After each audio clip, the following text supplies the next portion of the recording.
طاغوت جادوگر ایک سیاہ فام اور انتہائی بھیانک شکل والا جادوگر تھا۔ اس کے سر اور داڑھی مونچھوں کے بال سفید اور بے تحاشا بڑے ہوئے تھے۔ وہ سیاہ رنگ کا لباس پہنے ہوئے تھا۔ اس کے سینے اور کمر پر سفید رنگ کی کھوپڑیوں اور ہڈیوں والے جادوگروں کے مخصوص نشان بنے ہوئے تھے۔ وہ دیکھنے میں دبلا پتلا سا انسان تھا، لیکن وہ چونکہ سامری جادوگر کا خاص شاگرد تھا، اس لیے سامری جادوگر نے اس کے جسم میں جنوں کی سی طاقت بھر دی تھی۔ انتہائی بوڑھا ہونے کے باوجود وہ بے حد پھرتیلا، تیز ترار اور فولادی جسم کا مالک تھا۔ اس کے جسم میں اس قدر طاقت تھی کہ وہ کسی جادوگر کا سہارا لیے بغیر خالی ہاتھوں شیروں اور ہاتھیوں سے بھی لڑ سکتا تھا، اور اس کے فولادی جسم پر نہ تو کوئی ہتھیار اثر کرتا تھا اور نہ ہی آگ، اسی لیے وہ ہر خطرے سے بے نیاز اور بے دھڑک رہتا تھا۔ سامری جادوگر نے اسے بتایا تھا کہ وہ جب تک ہلاک ہوگا تو کسی انسان کے ہاتھوں ہی ہلاک ہوگا، اور جب تک اسے کوئی دوسرا انسان ہلاک نہیں کرے گا اسے موت نہیں آئے گی۔ کسی دوسرے انسان کے ہاتھوں ہلاک ہوئے بغیر وہ ہزاروں سال بھی زندہ رہ سکتا ہے۔ اسے ہلاک کرنے والا دوسرا انسان کون تھا، اس کے بارے میں سامری جادوگر نے اسے کچھ نہیں بتایا تھا۔ طاغوت جادوگر نے سامری جادوگر کی بے حد منتیں کی تھیں کہ وہ اسے کسی طریقے سے اس انسان کے بارے میں بتا دے جو اسے ہلاک کر سکتا تھا، مگر سامری جادوگر کی روح نے اسے پھر بھی کچھ نہیں بتایا تھا۔ البتہ اس نے یہ ضرور بتا دیا تھا کہ اس کی ہلاکت کم از کم کسی جادوگر کے ہاتھوں نہیں ہوگی۔ اسے جب بھی کوئی ہلاک کرے گا اس کا تعلق عام انسانوں سے ہوگا۔ یہی وجہ تھی کہ طاغوت جادوگر بڑے سے بڑے اور طاقتور سے طاقتور جادوگر سے بھی نہیں ڈرتا تھا۔ وہ عام انسانوں کے پاس جانے سے گھبراتا تھا کہ نامعلوم وہ انسان کہیں اس کی ہلاکت کا سبب نہ بن جائے، اسی لیے وہ اپنے بیٹے جوغاش جادوگر کے ساتھ پتال میں رہتا تھا۔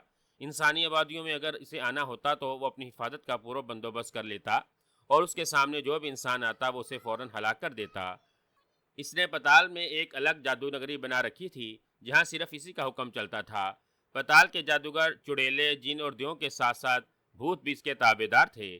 وہ سب بھی طاغوت جادوگر کی طاغوتی طاقتوں سے ڈرتے تھے۔ کسی میں اتنی مجال نہ تھی کہ وہ طاغوت جادوگر کے سامنے سر اٹھا کر یا اونچی آواز میں بات کر سکے۔ ان کے لیے طاغوت جادوگر کا ایک ہی حکم کافی ہوتا تھا، اور وہ اس کی ایک آواز پر سر کے بل دوڑے آتے تھے۔ شہنشاہ افراسیاب نے چونکہ سامری جادوگر کی روح سے خصوصی طور پر اسے طلسم ہوشربا بلایا تھا، اسی لیے طاغوت جادوگر مجبور پتال سے نکل آیا تھا۔ دوسرے جادوگروں کی طرح وہ بھی سامری جادوگر کی روح کا احترام کرتا تھا اور اسے دیوتا مانتا تھا، اور دیوتا کا حکم ٹالنا اس کے بس کی بات نہ تھی، اسی لیے وہ فوراً طلسم ہوشربا آ گیا تھا، اور جب اسے معلوم ہوا کہ ملکہ حیر جادو کی جان خطرے میں ہے تو اس نے فوراً ہی ملکہ حیر جادو کی حفاظت کی ذمہ داری قبول کر لی تھی۔ ملکہ حیر جادو کو اس نے اپنی بیٹی بنا رکھا تھا۔ اس کی بیٹی کی جان خطرے میں ہو اور وہ پتال میں رہے، یہ ممکن ہی نہ تھا۔ اس نے ملکہ حیر جادو اور شہنشاہ افراسیاب سے کہا تھا کہ وہ دونوں اس کے پاس پتال میں آ جائیں، مگر انہیں خطرہ تھا کہ سردار امیر حمزہ کی فوج کبھی بھی ان کی فوجوں پر حملہ کر سکتی تھی، اسی لیے شہنشاہ افراسیاب اور ملکہ حیر جادو طلسم ہوشربا نہیں چھوڑنا چاہتے تھے۔ انہوں نے جب طاغوت جادوگر کو اپنی مجبوری بتائی تو اس نے خود ہی طلسم ہوشربا میں رہنے کا فیصلہ کر لیا۔ شہنشاہ افراسیاب نے ملکہ حیر جادو کی حفاظت کے لیے ایک خفیہ اور جادوئی محل بنایا تھا جہاں اس نے چند طلسم بھی قائم کر دیے تھے، مگر اس کی نظر میں خفیہ محل اور اس کے طلسم ملکہ حیر جادو کی حفاظت کے لیے ناکافی تھے، اسی لیے اس نے خصوصی طور پر طاغوت جادوگر کو بھی وہاں بلا لیا تھا، اور اس سے بڑھ کر ملکہ حیر جادو کی کوئی اور حفاظت نہیں کر سکتا تھا۔ خفیہ محل کے طلسم مرحلہ وار تھے جن کی تعداد 7 تھی۔ ان 7 مرحلوں کو طاغوت جادوگر نے اثر نو تشکیل دیا تھا۔ اب وہ 7 مرحلے پہلے سے ہزاروں گنا سخت، خوفناک اور ناقابل تخیر بن چکے تھے، جن کو اگر وہ خود شہنشاہ افراسیاب بھی عبور کرنا چاہتا تو وہ بھی ان مرحلوں کو کبھی ختم نہیں کر سکتا تھا۔ اس لیے طاغوت جادوگر مطمئن تھا کہ ان خوفناک مرحلوں سے گزر کر ملکہ حیر جادو کا کوئی بھی دشمن اس تک نہیں پہنچ سکتا تھا۔ ظاہر ہے جن مرحلوں کو ختم کرنا شہنشاہ افراسیاب کے لیے بھی ممکن نہیں تھا، ان مرحلوں کو بلا کوئی عام سا انسان کیسے ختم کر سکتا تھا۔ طاغوت جادوگر نے پہلے 5 مرحلوں کو انتہائی طاقتور اور خوفناک بنا کر اپنے لیے چھٹے طلسم کا انتخاب کیا تھا۔ جب تک کوئی پہلے 5 مرحلوں کو ختم نہ کر دیتا اس وقت تک وہ اس کے سامنے چھٹے طلسم میں نہیں آ سکتا تھا، اور اگر کوئی 5 مرحلوں کو ختم کر کے اس کے چھٹے مرحلے میں بھی آ جاتا تو اس طلسم میں طاغوت جادوگر نے اپنی حفاظت کے لیے اس قدر زبردست انتظامات کر رکھے تھے کہ آنے والا طاقتور سے طاقتور جن یا دیو بھی ہوتا تو اس طلسم میں آتے ہی وہ ہلاک ہو جاتا۔ اس طلسم میں آنے والوں کو قدم قدم پر خوفناک موت کا سامنا کرنا پڑتا، اور جب تک اسے ہلاک نہ کیا جاتا چھٹا طلسم ختم نہیں ہو سکتا تھا، اور اسے ہلاک کرنا کم از کم کسی جادوگر، جن یا دیو کے بس کی بات نہ تھی۔ اس کی ہلاکت چونکہ ایک عام انسان کے ہاتھوں ہونی تھی، اور وہ عام انسان نہ تو پہلے 5 لسمات سے گزر سکتا تھا اور نہ ہی اس چھٹے تلسم میں موت سے بچ سکتا تھا۔ اسی لیے طاغوت جادوگر قطعی طور پر بے فکر اور مطمئن تھا۔ وہ چھٹے تلسم کے کمرے میں گول ستون کے نیچے اونچے چبوترے پر آلتی پالتی مارے بیٹھا ہوا تھا۔ ستون کے ارد گرد 7 طاقتور دیو بھاری تلواریں لیے بت بنے کھڑے تھے، جو کسی دوسرے کے یہاں آتے ہی حرکت میں آ جاتے اور آنے والوں کے لمحوں میں ٹکڑے اڑا کر رکھ دیتے۔ طاغوت جادوگر آنکھیں بند کیے مسلسل کوئی منتر پڑھ رہا تھا کہ اچانک اس کے سامنے جماکہ ہوا اور وہاں ایک سیاہ بونا نمودار ہو گیا۔ اس بونے نے سرخ رنگ کا جانگیا پہن رکھا تھا، اس کا سر گنجا تھا، اس کی پیشانی پر 2 سینگ سے نکلے ہوئے تھے جو مڑ کر اس کے سر کی طرف جا رہے تھے۔ بونے کی آنکھیں گول اور بڑی بڑی تھیں، وہ آنکھیں چھپک بھی نہیں رہا تھا۔ اس کی ناک نوکیلی اور ہونٹ بے حد موٹے موٹے اور سرخ تھے، جیسے وہ ابھی کسی جانور کا تازہ خون پی کر آ رہا ہو۔ وہ طاغوت جادوگر کے سامنے ہوا میں معلق ہو کر اپنی بڑی بڑی اور گول گول آنکھوں سے طاغوت جادوگر کی طرف دیکھ رہا تھا۔ طاغوت جادوگر کو پوجا کرتا دیکھ کر وہ خاموش رہا اور اس کی پوجا کے ختم ہونے کا انتظار کرنے لگا۔ تھوڑی دیر بعد طاغوت جادوگر نے اپنی پوجا ختم کی اور آنکھیں کھول دیں اور اپنے سامنے اس بھوت جیسے خوفناک بونے کو دیکھ کر چونک پڑا۔ شیش بونے، تم کب آئے؟ طاغوت جادوگر نے اس کی طرف دیکھ کر حیرت بھرے لہجے میں کہا۔ ابھی تھوڑی دیر پہلے آیا ہوں آقا، آپ پوجا میں مصروف تھے، اس لیے میں خاموشی سے آپ کی پوجا کے ختم ہونے کا انتظار کر رہا تھا، بونے نے کہا۔ اس کی آواز میں کسی خونخوار درندے کی سی گراہٹ تھی۔ البتہ وہ طاغوت جادوگر سے بڑے مؤدبانہ انداز میں مخاطب ہوا تھا۔ کوئی خاص کام تھا؟ طاغوت جادوگر نے پوچھا۔ آپ کو اطلاع دینی تھی آقا، شیش بونے نے اپنی مخصوص گراہٹ بھری آواز میں کہا۔ کیسی اطلاع؟ طاغوت جادوگر نے پوچھا۔ عمرو یار تلسم ہوشربا میں آ گیا ہے، شیش بونے نے کہا۔ عمرو یار؟ کون عمرو یار؟ طاغوت جادوگر نے حیرت بھرے لہجے میں کہا، جیسے وہ اس نام سے ناآشنا ہو، مگر دوسرے لمحے وہ بری طرح سے چونک پڑا۔ او، کہیں تم اس عمرو یار کی بات تو نہیں کر رہے جو شہنشاہ فراصیاب اور ملکہ حیرت جادو کا دشمن ہے؟ طاغوت جادوگر نے کہا۔ ہاں آقا، وہی عمرو یار تلسم ہوشربا میں پہنچ گیا ہے جس سے ملکہ حیرت جادو کو خطرہ ہے، شیش بونے نے اس بات میں سر ہلا کر جواب دیا۔ او، مگر وہ تلسم ہوشربا میں کیسے پہنچ گیا؟ شہنشاہ فراصیاب نے تو مجھے بتایا تھا کہ اس نے تلسم ہوشربا کے تمام داخلی اور خارجی راستے بند کر دیے ہیں۔ ایک خاص عرصے تک نہ کوئی جادوگر تلسم ہوشربا میں آ سکتا ہے، نہ کوئی تلسم ہوشربا سے باہر جا سکتا ہے۔ پھر یہ عمرو یار جو جادوگر بھی نہیں ہے، وہ بلا کیسے تلسم میں داخل ہو گیا؟ طاغوت جادوگر نے حیرت بھرے لہجے میں کہا۔ تو شیش بونا اسے بتانے لگا کہ عمرو کس راستے میں تلسم ہوشربا میں آیا تھا۔ پھر کہنے لگا، عمرو یار بے حد چلاک انسان ہے آقا، اس نے خود کو غائب کر رکھا ہے۔ اس نے اپنی جگہ ایک طلسماتی پتلے کو ظاہر کیا تھا جو دیکھنے میں بالکل اصلی انسان معلوم ہوتا تھا۔ تالاب کی حفاظت کرنے والے سیاہ پوش جادوگروں نے اسے اصلی عمرو یار سمجھ کر پکڑ لیا تھا اور اسے بے ہوش کر کے اسے باندھ کر شہنشاہ فراصیاب کے پاس لے گئے تھے۔ شہنشاہ فراصیاب بھی اس طلسمی پتلے کو اصلی عمرو یار سمجھ بیٹھا تھا۔ اس نے سیاہ پوش جادوگروں سے کہہ کر اس عمرو یار کو ہلاک کر کے اس کی لاش کے ٹکڑے ٹکڑے کرا دیے تھے۔ شہنشاہ فراصیاب بے حد خوش ہے کہ اس نے اپنے سب سے بڑے دشمن کا خاتمہ کر دیا ہے، مگر حقیقت یہ ہے کہ اصلی عمرو یار اس وقت بھی غیبی حالت میں اس کے کمرے میں ہی موجود تھا اور وہ اپنے ہم شکل پتلے کے ٹکڑے ہوتے اپنی آنکھوں سے دیکھ رہا تھا، شیش بونے نے کہا، اور اس کی بات سن کر طاغوت جادوگر کا منہ کھلے کا کھلا رہ گیا۔ او، اصلی عمرو یار غیبی حالت میں شہنشاہ فراصیاب کے کمرے میں موجود ہے اور شہنشاہ فراصیاب جسے عمرو یار سمجھ کر قتل کرا رہا ہے وہ عمرو یار کا ہم شکل طلسمی پتلا ہے۔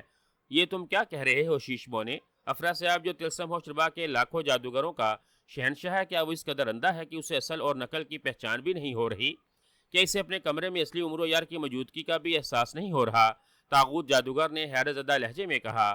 میں کیا کہہ سکتا ہوں آقا، اگر آپ کو یقین نہیں تو آپ خود دیکھ لیں، شیش بونے نے کہا۔ اس نے دونوں ہاتھ لہرائے تو اچانک طاغوت جادوگر کے سامنے ایک شعلہ سا نمودار ہوا اور تیزی سے پھیلتا چلا گیا۔ پھر اس شعلے نے ہوا میں ایک سیاہ پردے کا روپ دھار لیا۔ دوسرے لمحے پردے پر بجلی کی سی لہریں چمکی اور پردہ آئینہ سامری کی طرح روشن ہو گیا۔ پردے پر شہنشاہ افراسیاب کے شاہی کمرے کا منظر نظر آ رہا تھا، جہاں شہنشاہ افراسیاب ایک چھوٹے سے چبوترے پر رکھی مسند کے پاس کھڑا تھا اور دو سیاہ پوش جادوگر فرش پر کسی انسان کی لاش کے ٹکڑے سمیٹنے میں مصروف تھے۔ فرش پر خون ہی خون نظر آ رہا تھا۔ سیاہ پوش جادوگروں کے ہاتھوں میں موجود کلہاڑے خون سے رنگے ہوئے تھے۔ ایک طرف اسے ایک دبلا پتلا بوڑھا کھڑا نظر آیا جو آنکھیں پھاڑے یہ سب کچھ دیکھ رہا تھا۔ اس کے سر پر زرد رنگ کی پگڑی تھی اور اس کے کاندھے پر ایک بڑا سا تھیلا لٹک رہا تھا۔ روشن پردے پر وہ سوکھا سڑا بوڑھا افراسیاب اور سیاہ پوش جادوگروں کی بنسبت دھندلا دھندلا سا نظر آ رہا تھا۔ یہ ٹکڑے نقلی عمرو یار کے ہیں آقا، اور یہ جو آپ سوکھے سڑے سے انسان کو دیکھ رہے ہیں یہ اصلی عمرو یار ہے۔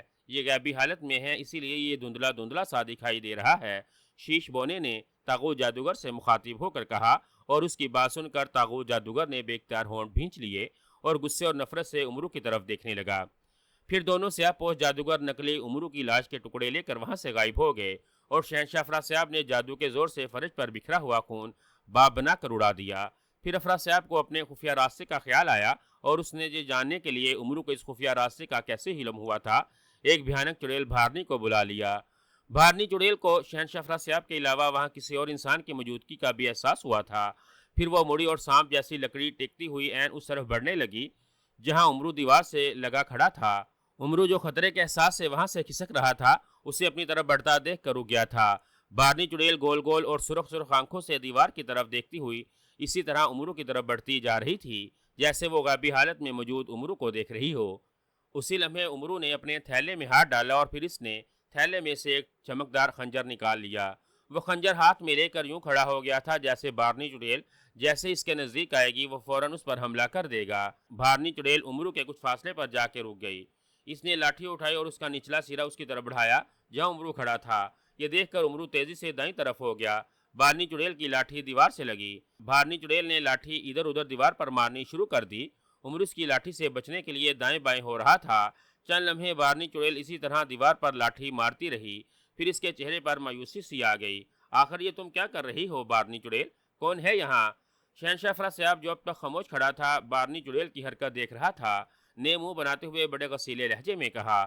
اس کی آواز سن کر بھارنی چڑیل مڑی اور پھر آہستہ آہستہ چلتی ہوئی واپس شہنشاہ افراسیاب کی طرف آ گئی۔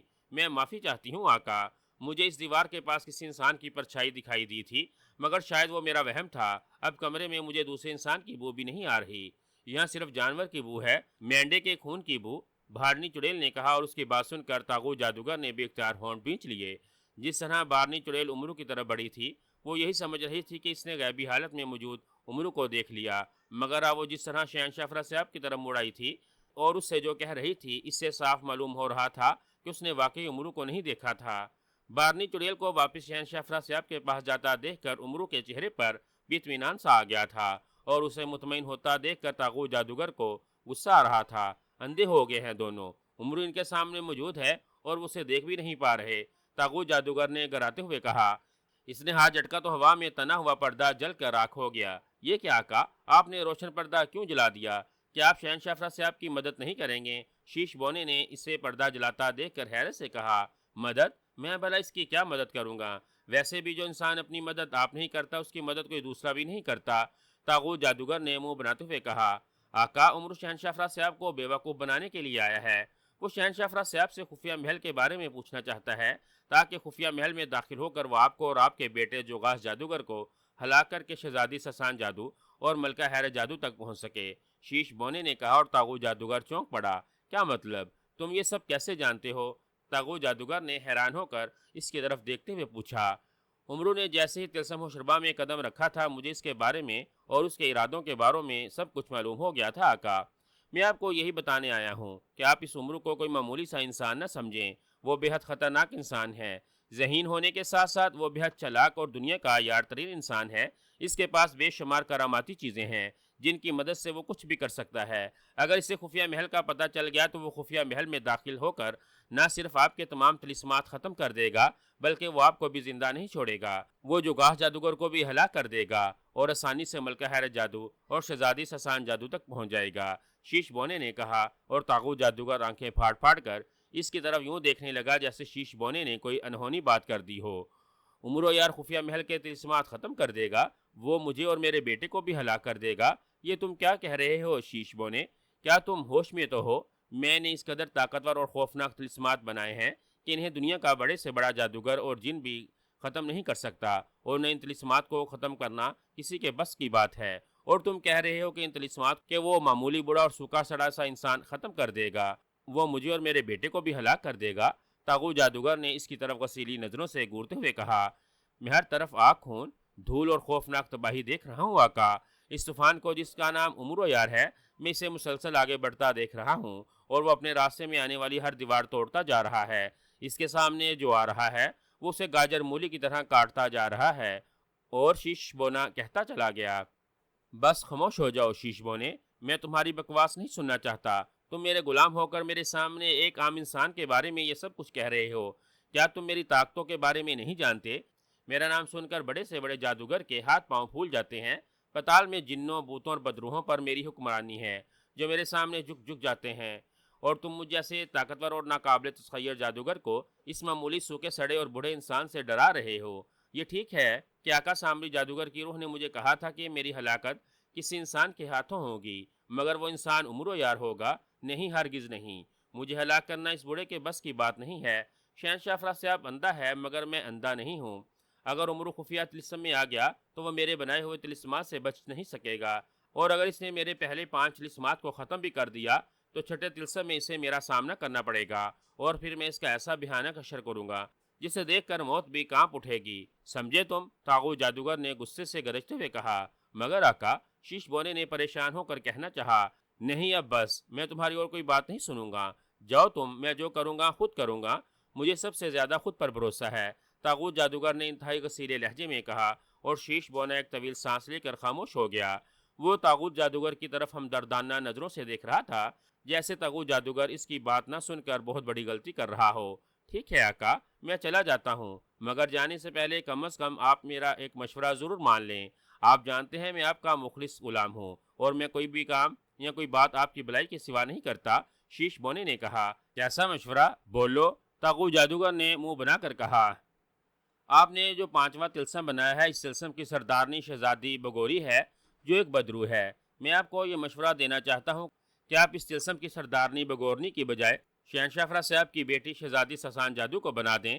شیش بونے نے کہا، شہزادی سسان جادو؟ او، مگر کیوں؟ طاغوت جادوگر نے چونک کر کہا، اس طلسم کی سردارنی اگر شہزادی سسان جادو ہوگی تو پھر عمرو اس کے ہاتھوں بچ نہیں سکے گا۔ شہزادی سسان جادو سے ہر حال میں موت کے گھاٹ اتار دے گی۔ اس کے سامنے عمرو نہ کوئی عیاری کر سکے گا، اور نہ ہی اس کی کوئی کراماتی چیز شہزادی سسان جادو کو نقصان پہنچا سکے گی۔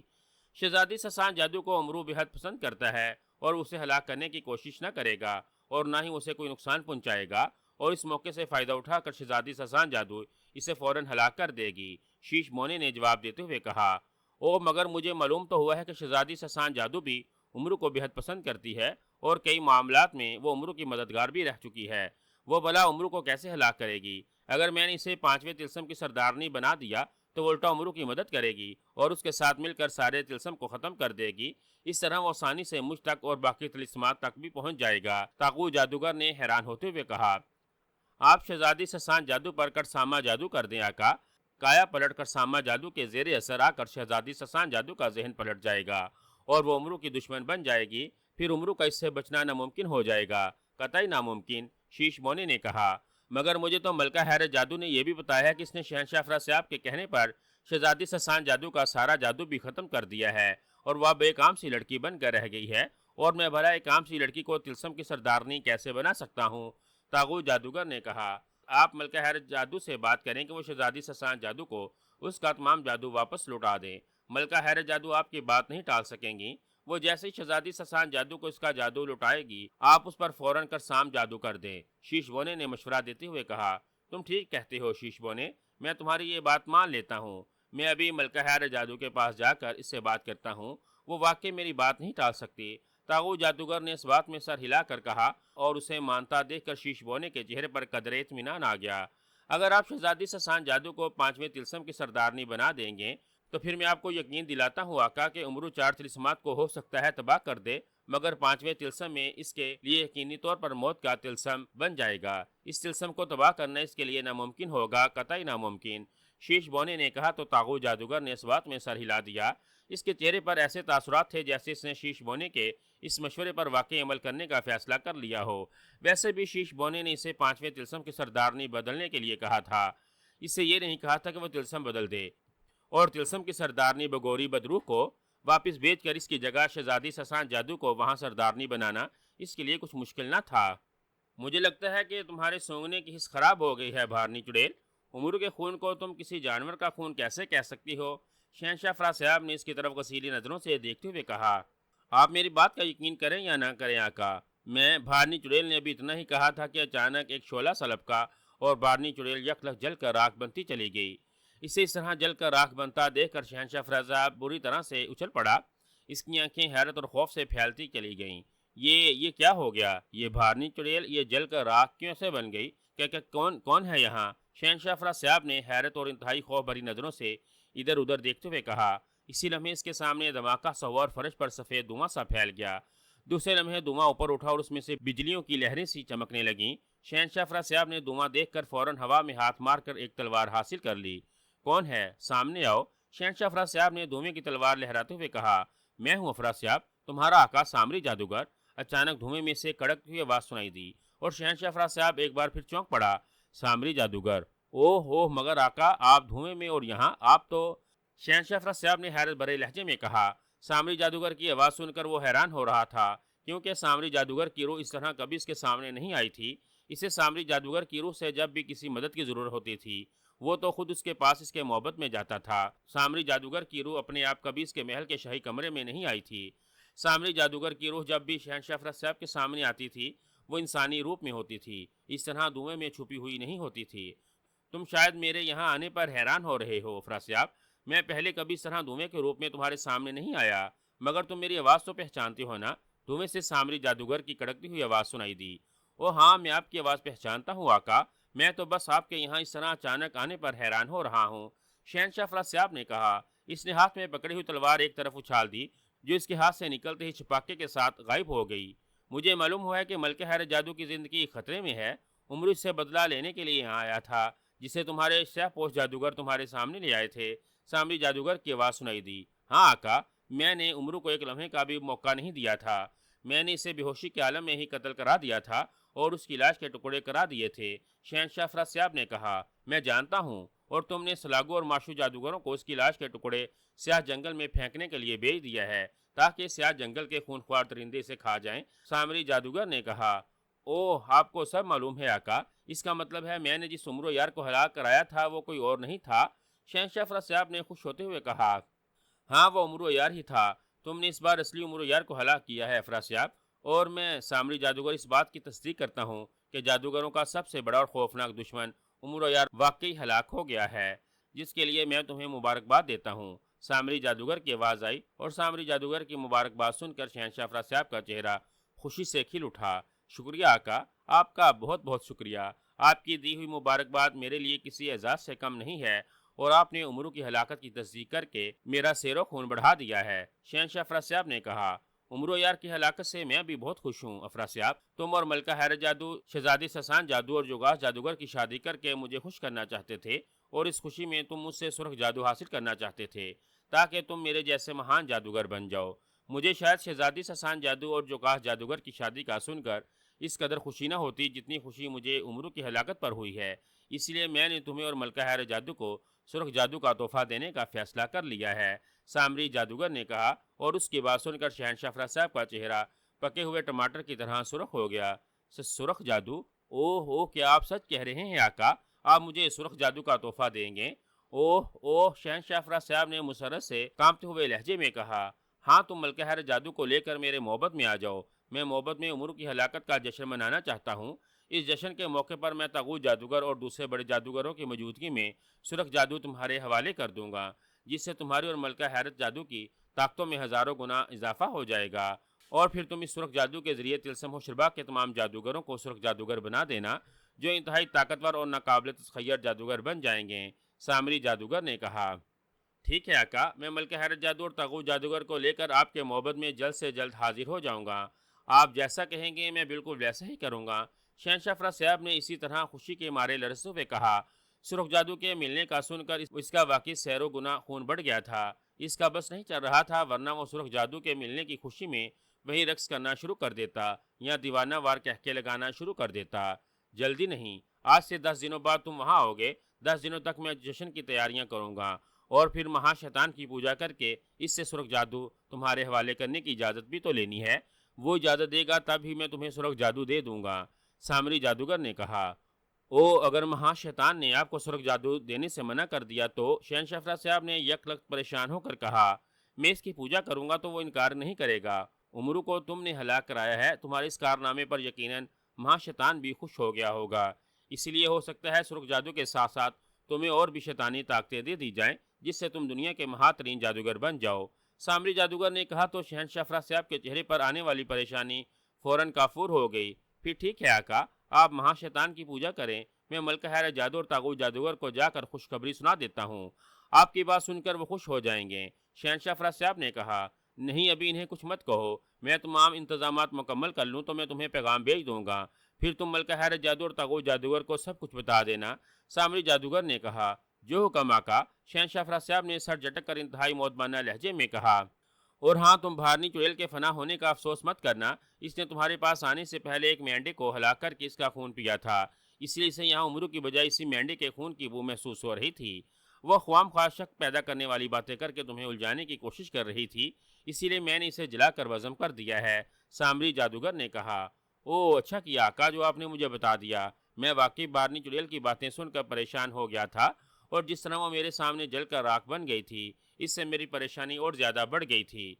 مجھے محسوس ہونے لگا تھا جیسے بارنی چڑیل سچ کہہ رہی ہو، اسے جہاں جس دوسرے انسان کے خون کی بو آ رہی تھی وہ عمرو ہی ہوگا، اور میں نے جس عمرو کو ہلاک کرایا تھا وہ اس کا ہم شکل ہوگا۔ شہنشاہ افراسیاب نے اطمینان کا سانس لیتے ہوئے کہا، برحال جو ہوا اب اسے بھول جاؤ اور تم بھی جشن کی تیاریاں کرو، سرخ جادو حاصل کر کے تم بھی میرے جتنی طاقتوں کے مالک بن جاؤ گے، اور شہنشاہ افراسیاب سے تم دیوتا افراسیاب ہو جاؤ گے، تمہارے لیے اس سے بڑی خوشی کی بات اور کیا ہو سکتی ہے؟ سامری جادوگر نے کہا، آپ بالکل ٹھیک کہہ رہے ہیں آقا، سرخ جادو حاصل کر کے میں واقعی لازوال طاقتوں کا مالک بن جاؤں گا، یہ میرے لیے اتنا بڑا اعزاز ہوگا کہ اس کی اتنی بھی خوشی مناؤں کم ہوگی۔ شہنشاہ افراسیاب نے مسرت سے کہا، میں تمہیں 5 سرخ موتی دے کر جا رہا ہوں، ایک موتی تم اپنے پاس رکھ لینا، اور ایک موتی تم ملکہ حیرت جادو، شہزادی سسان جادو اور تاغوت جادوگر اور اس کے بیٹے جوکاس جادوگر کو جا کر دے دینا، یہ میری طرف سے میرے محبت میں آنے کے لیے دعوت نامی ہوں گے، ان موتیوں کے بغیر کوئی بھی میرے محبت میں داخل نہیں ہو سکتا، اس لیے میرے محبت میں آنے کے لیے تم سب کے پاس ان سرخ موتیوں کا ہونا ضروری ہے۔ سامری جادوگر نے کہا، اسی لمحے دھوئیں کا بنا ہوا ایک ہاتھ شہنشاہ افراسیاب کی طرف بڑھا۔ شہنشاہ افراسیاب نے فوراً اپنے دونوں ہاتھ پھیلا دیے، دھوئیں کے ہاتھ نے مٹر کے دانوں جیسے 5 سرخ رنگ کے موتی اس کے ہاتھوں پر رکھ دیے۔ کیا ان موتیوں کو ساتھ لانا ضروری ہے آقا؟ شہنشاہ افراسیاب نے کہا، ہاں بہت ضروری، میں نے اپنے محبت کی حفاظت کے لیے چند ضروری تبدیلیاں کی ہیں اور وہاں ایسے خوفناک حصار باندھ دیے ہیں جو ان سرخ موتیوں کے بغیر نہیں کھلیں گے۔ تم ابھی جاؤ اور 4 موتی ان چاروں تک پہنچا دو، انہیں کچھ بتانے کی ضرورت نہیں ہے، ان سے صرف اتنا کہنا کہ یہ موتی میں نے تمہیں تحفے کے طور پر دیے ہیں، اور وہ سب ان موتیوں کو اپنے پاس سنبھال کے رکھیں۔ سامری جادوگر نے کہا، جو حکم آقا، میں ابھی 4 موتی خفیہ محل میں پہنچا دیتا ہوں۔ شہنشاہ افراسیاب نے کہا۔ سامری جادوگر نے اس کی بات کا کوئی جواب نہ دیا۔ دوسرے لمحے وہاں سے دھواں غائب ہو گیا، اور دھواں غائب ہوتا دیکھ کر شہنشاہ افراسیاب ایک طویل سانس لے کر رہ گیا اور سامری جادوگر کے دیے ہوئے 5 سرخ موتیوں کو غور سے دیکھنے لگا۔ عمرو یار بڑے غور سے شہنشاہ افراسیاب کی طرف دیکھ رہا تھا، جو بڑی دلچسپی اور انہماک سے سامری جادوگر کے دیے ہوئے سرخ موتیوں کو دیکھ رہا تھا۔ مجھے ان سرخ موتیوں کو جلد سے جلد تاغوت جادوگر، جوگاس جادوگر، ملکہ حیرت جادو اور شہزادی سسان جادو تک پہنچا دینا چاہیے، ایسا نہ ہو کہ آقا سامری جادوگر دیر کرنے پر مجھ سے ناراض ہو جائیں۔ انہوں نے خود ہی مجھے سرخ جادو دینے کا وعدہ کر لیا ہے، اسی لیے مجھے وہی کرنا ہوگا جو انہوں نے کہا ہے۔ شہنشاہ افراسیاب نے بڑبڑاتے ہوئے کہا، پھر اس نے کوئی منتر پڑھ کر اچانک کسی روشن گولے کی طرح دھندلاتا ہوا وہاں سے غائب ہو گیا۔ شہنشاہ افراسیاب کو غائب ہوتا دیکھ کر عمرو کا جیسے سینے میں اٹکا ہوا سانس یک لخت بحال ہو گیا، وہ یوں گہرے گہرے سانس لینے لگا جیسے بڑی دور سے دوڑ کر آیا ہو۔ بھارنی چڑیل کا خطرہ ٹلتے ہی عمرو مطمئن ہو گیا تھا، کیونکہ وہ شہنشاہ افراسیاب کے دل میں شکوک پیدا کر رہی تھی، اسی لیے عمرو نے آگے بڑھ کر اسے دودی خنجر کے وار سے فنا کر دیا تھا۔ خنجر اس نے بھارنی چڑیل کو اپنی طرف آتا دیکھ کر احتیاطاً زنبیل سے نکال لیا تھا۔ جیسے اس نے بھارنی چڑیل کو دودی خنجر مارا، بھارنی چڑیل فوراً جل کر بزم ہو گئی، اس کے حلق سے بھی آواز نہیں نکل سکی تھی۔ بھارنی چڑیل کے ہلاک کرنے کے بعد فوراً عمرو نے خود کو سامری جادوگر بنا لیا تھا۔ اس نے طلسم ہوشربا میں آنے سے پہلے اپنی پگڑی میں جو سنہری ہیرا چھپایا تھا، اس ہیرے کی مدد سے اس کا جسم دھوئیں میں تبدیل ہو گیا تھا، اور اس کے منہ سے نکلنے والی آواز ہو بہو سامری جادوگر جیسی ہو گئی تھی۔ سنہری ہیرا عمرو کو شہزادی سورنگ پری نے دیا تھا، جو اس نیک بزرگ کی بیٹی تھی، جس نے عمرو کو مشہور زمانہ زنبیل دے رکھی تھی۔ سنہری ہیرے کا کمال یہ تھا کہ اگر اسے اپنے سر پر رکھ کر چھپا لیا جائے تو عمرو اسے حکم دے کر کوئی بھی روپ دھار سکتا تھا۔ اس ہیرے کی وجہ سے عمرو کو سامان عیاری کی ضرورت ہی نہیں پڑتی تھی، اور وہ سنہری ہیرے کو حکم دے کر بالکل ویسا ہی بن جاتا تھا جیسے اسے ضرورت ہوتی تھی۔ اس سنہری ہیرے کی مدد سے وہ کبھی بھی انسان، جن، جادوگر، جانور، دیو سمیت جو بھی چاہتا روپ دھار لیتا تھا، یہاں تک کہ وہ خود کو بے جان پتھر جیسا بھی بنا سکتا تھا۔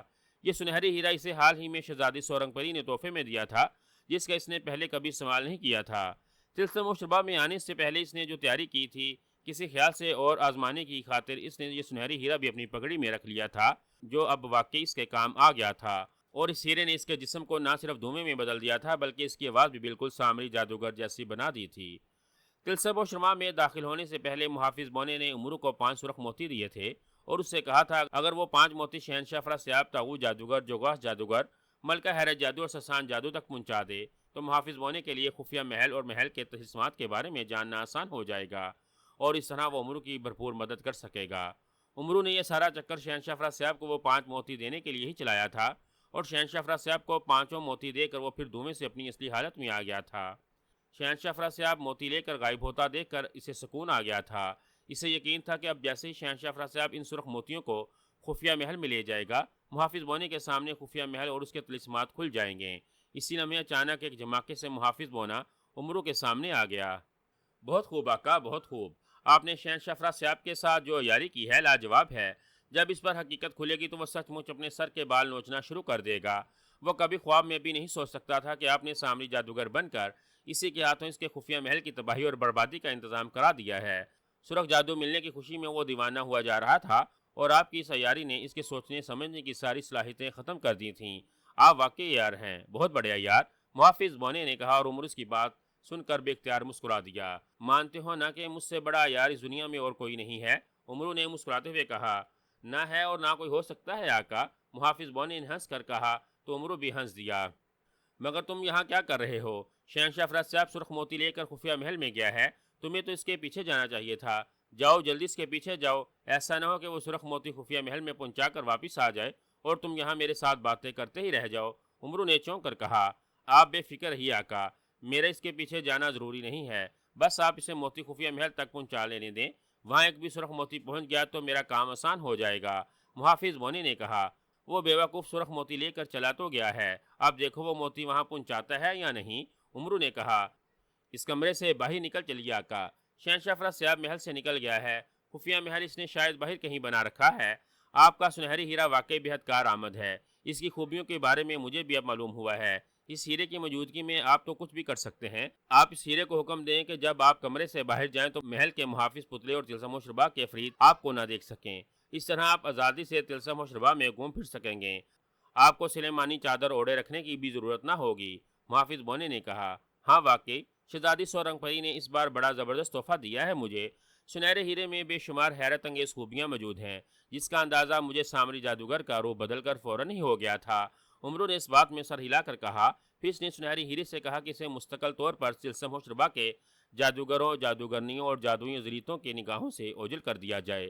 اسی لمحے سے ایک ہلکا پھلکا سا جھٹکا لگا اور پھر اسے اپنا جسم بے حد ہلکا ہوتا ہوا محسوس ہوا۔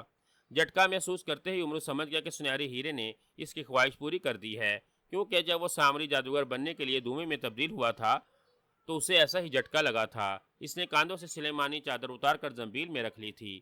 بہت خوب آقا، آپ کو سنہری ہیرے نے واقعی غائب کر دیا ہے، اب کوئی جادوگر، افریت اور شیطانی زریت آپ کو نہیں دیکھ سکے گی۔ محافظ بونے نے کہا۔ تو پھر باہر چلیے، عمرو نے مسکراتے ہوئے کہا اور پھر وہ دروازے کی طرف بڑھتا چلا گیا۔ دروازے سے نکل کر وہ ایک راہداری میں آ گیا جہاں غلام اور کنیزیں ادھر ادھر جا رہی تھیں۔ عمرو ظاہری حالت میں تھا، مگر سنہری ہیرے کی وجہ سے وہ ان غلاموں اور کنیزوں کو دکھائی نہیں دے رہا تھا۔ ان غلاموں، کنیزوں اور جادوگروں کو دیکھ کر عمرو کو شرارت سوج رہی تھی کہ وہ ان کو چھیڑ چھاڑ کر انہیں آپس میں ہی لڑنے پر مجبور کر دے، مگر وہ شہنشاہ فراسیاب کو اس وقت تک شک میں مبتلا نہیں کرنا چاہتا تھا جب تک کہ وہ خفیہ محل میں داخل نہ ہو جاتا، اس لیے وہ خاموشی سے چلتا ہوا راہداری سے نکل آیا۔ دلان اور پھر برآمدے سے ہوتا ہوا وہ محل سے باہر آ گیا۔ محافظ بونا بھی اس کے ساتھ اڑتا ہوا باہر آ گیا تھا۔ جیسے ہی وہ محل سے نکل کر باہر آئے، محافظ بونا یک لک بری طرح سے چونک پڑا۔ او آقا، میں ابھی آتا ہوں، محافظ بونے نے کہا۔ عمرو سے پہلے کہ اس سے کچھ پوچھتا وہ اچانک چھپاکے سے غائب ہو گیا۔ اسے کیا ہو گیا؟ یہ اب کہاں چلا گیا ہے؟ عمرو نے بڑبڑاتے ہوئے کہا۔ اب اس نے اتنا ہی کہا تھا کہ محافظ بونا دوبارہ اس کے سامنے نمودار ہو گیا۔ آئیے آقا، مجھے معلوم ہو گیا کہ خفیہ محل کہاں ہے۔ محافظ بونے نے عمرو یار سے مخاطب ہو کر سنجیدہ لہجے میں کہا۔ او بہت خوب، کہاں ہے خفیہ محل؟ عمرو نے خوش ہو کر کہا۔ آپ کسی تیز رفتار پرندے کا روپ دھار لیں، ہمیں بہت دور مشرقی پہاڑوں کی طرف جانا ہے۔ محافظ بونے نے کہا۔ مشرقی پہاڑ؟ اور اس کا مطلب ہے کہ شہنشاہ افراسیاب نے خفیہ محل مشرقی پہاڑوں میں کہیں بنا رکھا ہے؟ عمرو نے کہا، ہاں آقا، خفیہ محل ان پہاڑوں میں ہی ہے۔ محافظ بونے نے اس بات میں سر ہلا کر کہا، تمہیں خفیہ محل کا پتہ چل گیا ہے؟ اس کا مطلب ہے کہ شہنشاہ افراسیاب نے سرخ موتی محل میں پہنچا دیے ہیں، پھر تو تمہیں یقیناً خفیہ محل کے طلسمات کا بھی پتہ چل گیا ہوگا۔ عمرو نے کہا، آپ ان پہاڑوں کی طرف چلیے، وہاں میں آپ کو سب کچھ بتا دوں گا۔ محافظ بونے نے اسی طرح سنجیدگی سے کہا تو عمرو نے اس بات میں سر ہلا دیا، ٹھیک ہے، میں خود کو سنہرا عقاب بنا لیتا ہوں۔ سنہرا عقاب بلندی پر بھی سفر کرتا ہے اور تیز رفتار بھی ہے، عمرو نے کہا تو جواب میں محافظ بونے نے بھی اس بات میں سر ہلا دیا۔ عمرو نے پگڑی میں چھپے ہوئے سنہری ہیرے کو حکم دیا کہ اسے سنہرا عقاب بنا دیا جائے۔ اسی لمحے سے ایک زوردار جھٹکا لگا، دوسرے لمحے عمرو انسان سے ایک سنہرے عقاب میں تبدیل ہو گیا۔ سنہرا عقاب بنتے ہی اس نے پر پھڑپھڑائے اور تیزی سے آسمان کی طرف بلند ہوتا چلا گیا۔ سنہری ہیرے نے اسے ایک لمحے سے بھی کم وقفے میں سنہرا عقاب بنا دیا اور وہ واقعی سنہرا عقاب بنا تیزی سے اوپر اٹھتا جا رہا تھا۔ اسے اوپر جاتا دیکھ کر محافظ بونا بھی تیزی سے اس کے ساتھ ہوا میں بلند ہوتا چلا گیا۔ سنہری ہیرا با کمال ہے محافظ بونے، پل بھر میں میری خواہش پوری کر دیتا ہے۔ مجھے یوں لگ رہا ہے جیسے میں انسان نہیں سچ مچ کا عقاب ہوں، مجھے ہوا میں اڑتے ہوئے کوئی دقت نہیں ہو رہی۔ محافظ بونے کے قریب آنے پر عقاب بنے عمرو نے اس کی طرف دیکھتے ہوئے کہا، ہاں آقا، آپ کے لیے شہزادی سورنگ پری کا دیا ہوا انمول تحفہ ہے۔ محافظ بونے نے کہا۔ عمرو گول گول آنکھوں سے اس کی طرف غور سے دیکھ رہا تھا۔ محافظ بونا حد درجہ سنجیدہ دکھائی دے رہا تھا۔ سنجیدگی کے ساتھ ساتھ اس کے چہرے پر قدرے الجھن اور پریشانی کے تاثرات بھی نمایاں تھے۔ تم اس قدر سنجیدہ کیوں ہو گئے ہو؟ تمہارے چہرے پر پریشانی بھی نظر نہیں آ رہی۔ عمرو نے اس کی طرف حیرت سے دیکھتے ہوئے کہا، گڑبڑ ہو گئی آقا، بہت بڑی گڑبڑ۔ محافظ بونے نے ہونٹ بیچتے ہوئے کہا تو عمرو چونک پڑا۔ کیسی گڑبڑ؟ کیا ہوا؟ عمرو نے کہا، شہنشاہ افراسیاب سرخ موتی لے کر خفیہ محل میں ضرور گیا تھا۔ اس نے 4 موتی محل کے ایک محافظ سیاہ بونے کو دیے تھے اور اسے پیغام دیتے ہوئے کہا تھا کہ وہ ایک ایک موتی طاغوت جادوگر، جوگاس جادوگر، ملکہ حیرت جادو اور شہزادی سسان جادو تک پہنچا دے۔ موتی سامری جادوگر نے ان چاروں کے لیے تحفے میں بھیجے ہیں۔ سیاہ بونے نے شہنشاہ افراسیاب سے 4 موتی لے لیے تھے۔ شہنشاہ افراسیاب اسے موتی دے کر واپس اپنے محل میں لوٹ گیا تھا۔ سیاہ بونے نے، جس کا نام شیش بونا تھا، ان موتیوں کو طاغوت جادوگر، جوگاس جادوگر اور ملکہ حیرت جادو اور سسان جادو تک پہنچانے کی بجائے محل سے باہر پھینک دیا ہے۔ محافظ بونے نے کہا، شیش بونے نے 4 موتی محل سے باہر پھینک دیے ہیں؟ کیوں؟ اس نے ایسا کیوں کیا ہے؟ کیا وہ شہنشاہ افراسیاب اور سامری جادوگر کے احکامات نہیں مانتا؟ عمرو نے حیران ہو کر کہا، نہیں آقا، ایسی کوئی بات نہیں۔ محافظ بونے نے کہا، پھر اس نے موتی محل سے باہر کیوں پھینک دیے ہیں؟ عمرو نے کہا، آقا، شیش بونا سامری جادوگر کے بڑے محبت کا محافظ ہے، جسے سامری جادوگر کی روح نے اپنے شگرد طاغوت جادوگر کا غلام بنا رکھا ہے۔ شیش بونا بہت تیز اور باخبر رکھنے والا بونا ہے۔ وہ سامری جادوگر کی ہر چیز کے بارے میں بخوبی جانتا ہے۔ اس نے شہنشاہ افراسیاب سے سرخ موتی لے تو لیے تھے، مگر ان موتیوں کو دیکھتے ہی وہ جان گیا تھا کہ ان موتیوں کا سامری جادوگر سے کوئی تعلق نہیں۔ سرخ موتی کس نے اور کس مقصد کے لیے وہاں بھیجے تھے، اس بونے کو یہ بھی معلوم ہو گیا ہے۔ وہ جانتا ہے کہ اگر وہ سرخ موتی لے کر گیا تو وہ موتی بھیجنے والے کو خفیہ محل کے طلسمات کے بارے میں سب کچھ معلوم ہو جائے گا۔ اسی لیے اس نے 4 موتی محل سے باہر پھینک دیے ہیں تاکہ میں طاغوت جادوگر کے طلسمات کے بارے میں کچھ نہ جان سکوں۔ محافظ بونے نے کہا اور اس کی بات سن کر عمرو پریشان ہو گیا۔ او، تو تم ان طلسمات کے بارے میں اب کچھ نہیں جان سکو گے؟ عمرو نے کہا، آقا، اب میرے لیے ان طلسمات تک رسائی حاصل کرنا ناممکن ہو گیا ہے، اس لیے تو میں بہت پریشان ہوں۔ محافظ بونے نے جواب دیا، پھر اب میں کیا کروں؟ میں تو تمہارے اعتماد پر یہاں آیا تھا۔ سنہری تختی نے مجھے کہا تھا کہ تم ان سارے معاملات میں میری رہنمائی بھی کرو گے اور میری مدد بھی۔ عمرو نے کہا، اس کے لہجے میں شدید پریشانی تھی۔ سرخ موتی اگر طلسمات سے گزر کر شہزادی سسان جادو یا ملکہ حیرت جادو تک بھی پہنچ جاتے تو میرے لیے ان طلسمات کے راز جاننا بے حد آسان ہو جاتا، مگر اب میں کچھ بھی نہیں کر سکتا آقا، نہ آپ کی رہنمائی اور نہ ہی آپ کی کسی قسم کی کوئی مدد۔ محافظ بونے نے کہا، او نہیں، اگر ایسی بات ہے تو پھر مجھے ان پہاڑوں کی طرف کیوں لے جا رہے ہو؟ میں اکیلا خفیہ محل میں جا کر کیا کروں گا؟ وہاں سامری جادوگر کا شگرد طاغوت جادوگر اور اس کا بیٹا موجود ہیں، جن کے بنائے ہوئے طلسم یقیناً بے حد خوفناک اور ناقابل تخیر ہوں گے۔ میں بھلا ان ناقابل تخیر طلسمات کو اکیلا کیسے ختم کر سکوں گا؟ عمرو نے کہا، طاغوت جادوگر نے وہ طلسمات آپ سے ملکہ حیرت جادو کو محفوظ رکھنے کے لیے بنائے ہیں۔ آپ نے اس مہم کے لیے سردار امیر حمزہ سے اجازت بھی لے لی ہے آقا، اور آپ نے سردار امیر حمزہ سے یہ وعدہ بھی کر لیا ہے کہ آپ ہر صورت میں طاغوت جادوگر اور اس کے بیٹے کو ہلاک کریں گے۔ اب آپ واپس بھی نہیں جا سکتے۔ آپ نے یہ مہم پوری نہ کی تو آپ وعدہ خلافی کے مرتکب ہو جائیں گے، اور وعدہ خلافی کرنے والے کو اللہ تعالیٰ کو معاف نہیں کرتے۔ سردار امیر حمزہ کو جب یہ معلوم ہوگا کہ آپ مہم سر کیے بغیر واپس آ گئے ہیں تو وہ بھی آپ سے سخت ناراض ہو جائیں گے۔ محافظ بونے نے کہا، میں نے تم سے کب کہا ہے کہ میں یہ مہم سر نہیں کروں گا؟ میں یورو کا یار ضرور ہوں مگر وعدہ خلاف نہیں ہوں، اور خاص طور پر سردار امیر حمزہ سے کیا ہوا وعدہ میں ہر صورت میں پورا کرتا ہوں۔ میں نے ان سے تغو جادوگر اور جوگاس جادوگر کو ہلاک کرنے کا وعدہ کیا ہے، جسے میں ہر حال میں پورا کروں گا، چاہے اس کے لیے میری جان کیوں ہی نہ چلی جائے۔ میں تو تم سے صرف یہ کہہ رہا تھا کہ میں ان طلسمات کو کیسے ختم کروں گا۔ وہ طلسمات کیا ہیں اور ان کو کیسے ختم کیا جا سکتا ہے؟ جب مجھے یہ سب معلوم ہی نہیں ہوگا تو میں بھلا وہاں کیا کروں گا؟ ایسی صورت میں تو کسی بھی طلسم کا آسانی سے شکار ہو جاؤں گا۔ عمرو نے کہا، آپ ایک مقصد کے لیے آئے ہیں آقا۔ نیک کام کرنے والوں کے ساتھ اللہ تعالیٰ کی مدد ہوتی ہے۔ آپ اللہ تعالیٰ کا نام لے کر خفیہ محل میں داخل ہو جائیں۔ آپ کے پاس زنبیل اور کراماتی چیزیں ہیں اور آپ کی نئی طاقت سنہرا ہیرا ہے۔ مجھے یقین ہے کہ آپ ان چیزوں کی مدد سے اپنی عیاری اور عقل سے تمام مراحلوں کو ختم کر لیں گے۔ محافظ بونے نے کہا، تم میرے ساتھ تو رہو گے نا؟ عمرو نے سر جھٹک کر پوچھا۔ نہیں آقا، جب آپ خفیہ محل میں داخل ہو جائیں گے تو میں واپس زنبیل میں چلا جاؤں گا۔ طاغوت جادوگر شیطان صرف جادوگر ہے، اس کے طلسمات میں مجھے نقصان بھی پہنچ سکتا ہے، اور اگر مجھے کوئی نقصان ہوا تو پھر آپ کی زنبیل اور زنبیل کی تمام کراماتی چیزیں بیکار ہو جائیں گی۔ میں زنبیل کا محافظ بونا ہوں۔ زنبیل کی کراماتی چیزیں اس وقت تک اثر کرتی رہیں گی جب تک میں محفوظ ہوں، ورنہ یہ زنبیل آپ کے لیے خالی تھیلے کی سوا اور کچھ نہیں رہے گی۔ محافظ بونے نے کہا، او اگر ایسی بات ہے تو تم فوراً زنبیل میں چلے جاؤ۔ جب تک میں خفیہ محل کے طلسمات کو ختم نہ کر دوں تم زنبیل سے باہر نہ آنا۔ میرے ساتھ جو بھی ہوگا دیکھا جائے گا، مگر میں تمہیں کسی بھی پریشانی میں نہیں ڈالنا چاہتا۔ عمرو نے جلدی سے کہا، اور محافظ بونے کے ہونٹوں پر پھیکی سی مسکراہٹ آ گئی۔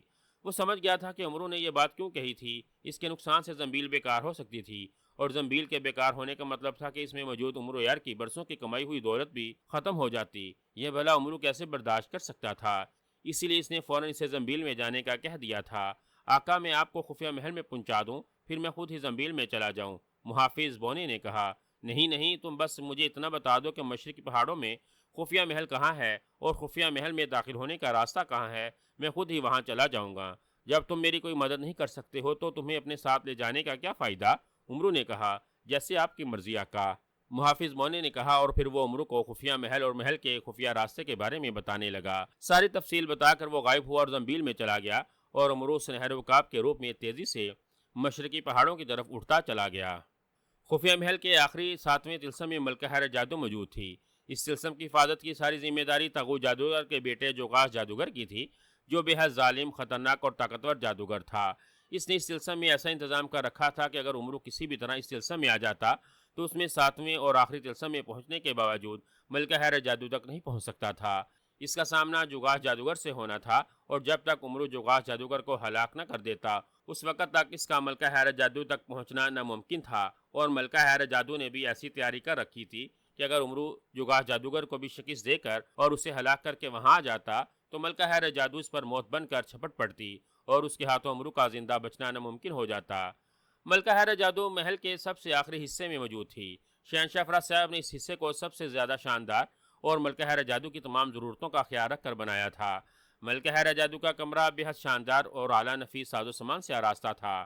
وہ کمرے سے باہر ضرور جاتی تھی، مگر طاغوت جادوگر اور جوگاس جادوگر اس کی حفاظت کے پیش نظر اسے خاص حد تک محدود کر رکھا تھا۔ خاص طور پر اسے طلسم کی طرف جانے نہیں دیا جاتا تھا۔ طاغوت جادوگر نے اسے بتایا تھا کہ اگر وہ 7ویں طلسم میں گئی تو اس کے جاتے ہی 7واں طلسم خود بخود ختم ہو جائے گا، اور اگر وہاں عمرو آ گیا تو اسے 7ویں طلسم میں کچھ نہیں ہوگا اور عمرو آسانی سے اس تک پہنچ جائے گا۔ اس کی وجہ سے 7واں طلسم اگر ختم ہو گیا تو جوگاس جادوگر بھی اس کی حفاظت نہیں کر سکے گا۔ اسی لیے ملکہ حیر جادو بتائی گئی حد سے باہر نہیں نکلتی تھی۔ وہ زیادہ تر اپنے مخصوص کمرے میں ہی رہتی تھی۔ اب بھی وہ اپنے مخصوص کمرے میں موجود تھی۔ وہ پلنگ پر بیٹھی گہری سوچوں میں کھوئی ہوئی تھی۔ اس کے چہرے پر پریشانی کے تاثرات نظر آ رہے تھے۔ وہ شہزادی سسان جادو کی وجہ سے پریشان تھی، جسے طاغوت جادوگر نے 5ویں طلسم کی سردارنی بنا دیا تھا۔ شہنشاہ فراز صاحب سے مشورے کے بعد اس نے شہزادی سسان جادو سے اس کی تمام جادوئی طاقتیں چھین کر اسے ایک عام سی لڑکی بنا دیا تھا۔